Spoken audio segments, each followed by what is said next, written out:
Books, books. I like books. I'm gonna read them all.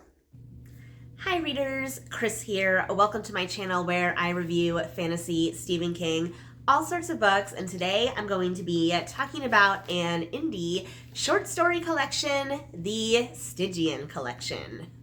This collection actually came out last year and it was put together by a bunch of different people, a lot of authors here on BookTube, or I guess I should say AuthorTube. And in order to get this collection out and into print, they actually did a Kickstarter for it. I did contribute to the Kickstarter, and because I contributed to it, I did get a free copy of the book as well as a keychain, which I don't have on me, but if I can find it before I'm done editing this video, I'll throw it in. As mentioned, here is the keychain that came with the book. It is actually attached to my keys right now, so super cute, isn't it? So what made me contribute to the Kickstarter? Well, when I saw the list of authors that were contributing to this collection, there are people that I know that I consider friends here on BookTube, AuthorTube, so I really wanted to support them. So these are people like Jeremy Fee, Dave over at Bookblather, Margaret Pernard, just to name a few. So I read this collection as soon as I got it last year. It's taken me a while to get to this review though, because I wasn't sure what I wanted to say about it at first. I think, like most short story collections, it is a bit of a mixed bag. There are some stories in here that really connected with me, and there's others that did not. So I want to focus on the ones that really did connect with me, though. So first, I just want to say, like, this collection overall, I wouldn't consider it horror. I have read horror collections, and it's not fantasy. It's more of like, it's like dark stories that are also supposed to be a bit like thought-provoking, that type of thing. So there are stories that have horror elements to them. There's some stories that have fantasy elements. There's even stories that have science fiction elements. But I think like the through line here is kind of this like exploring the dark areas of your mind and stuff like that. So if that sounds interesting to you, it's something that you might want to check out. And I think the story that does the best job of kind of bringing that to life, at least for me personally, is this one story called The Oresman by Dave Aldrich, aka Dave and Olive over at Bookblather. I have talked a little bit about this over on Bookstagram, but I really wanted to get into it here. So basically, this story is about a guy who is taking over the job of the Oresman.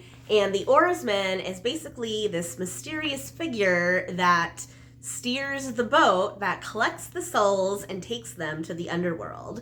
So the boat goes to all these different locations. They pick up the souls of the recently departed and they bring them to the underworld. So this guy is like, I guess, supposed to be in training to be the new oarsman. He's going to be the new guy to help all these souls cross over. And so when the guy starts his journey, the souls that they start to pick up, he wonders, why are these certain people, going to hell, basically? And the current oarsman kind of explains, like, hey, these people stole, these people committed treachery, these people were lustful, these people were gluttonous. And it kind of goes through the 7 deadly sins, which I thought was really cool. It really reminded me of, I don't know if anyone's familiar with that Brad Pitt movie, Seven, but it really gave me those vibes. Because at some points, as they go farther and farther into their journey, the oarsman in training, our main character, really starts to question if these people or these souls actually committed a sin. Like, what does that really mean? So I don't want to give away spoilers, but For example, I'll just give one quick example here. One of the first stations that they come to, there is a priest there, and they're like, oh, you know, he's been lustful in his life. And when the oarsman kind of explains, you know, why, the oarsman in training is kind of like, I don't know if that really makes sense. Like, I don't know if, you know, this man having a lover, like, why does that make him, you know, lustful? Why does that mean he deserves to go to hell? So it's stuff like that. And as they go along, he really starts questioning it more and more and more. And then when it gets to the end, there's like this twist ending that I thought was really cool that I wasn't expecting. So yeah, this is definitely my favorite story in the collection because I feel like it works on multiple levels. Like, first you just have like the guy that's questioning things, that's like one level, and then when you find out what happens to the guy at the end, that's like another level. I love stories that work on multiple levels. Clearly I could talk about it and gush about it forever, but I'm gonna move on and talk about some of the other stories. Another story that I found really, really interesting is I, Dan Maro, Am Dead. And this is actually by someone I do not know. And I super apologize because I know I'm gonna not say this name correctly, but it's Hananya Leclerc. Someone please correct me. But basically, it's about this guy who is kind of living in hiding, and he's kind of living in this building, but he's kind of living in the walls, and he overhears this couple having an argument, and this woman obviously is being abused by her partner. Things escalate. He comes out of hiding, he tries to help her, and it's kind of this like cat and mouse type story. And normally you would think like, random guy coming out of the wall to help me, that would be kind of scary. But the two end up bonding over some of their shared trauma, and it escalates from there. I thought this was a really interesting tale, a tale of two people who obviously at first seem very different, but it shows how people can bond over trauma, how strangers can help each other, and how people can get themselves out of terrible situations.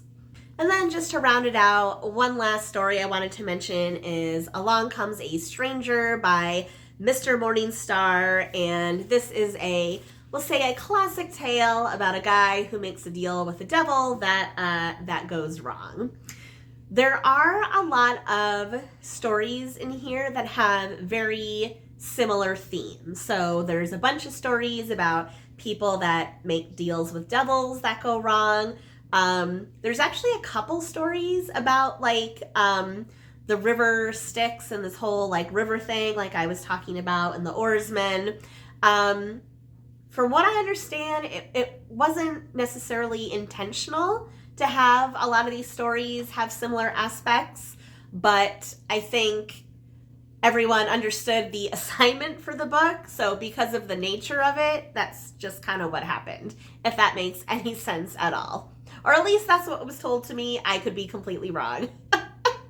So all of that rambling to say, I enjoyed my experience of reading the Stygian Collection and being able to support some of my fellow friends and book lovers and authors here on YouTube. Is it the best short story collection I've ever read?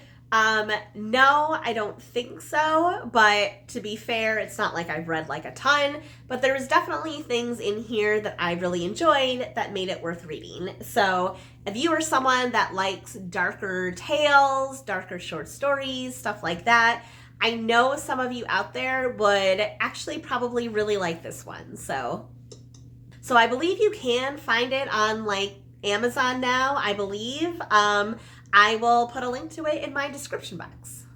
So that is it for me today. So now I want to know from you, have you read the Stygian Collection?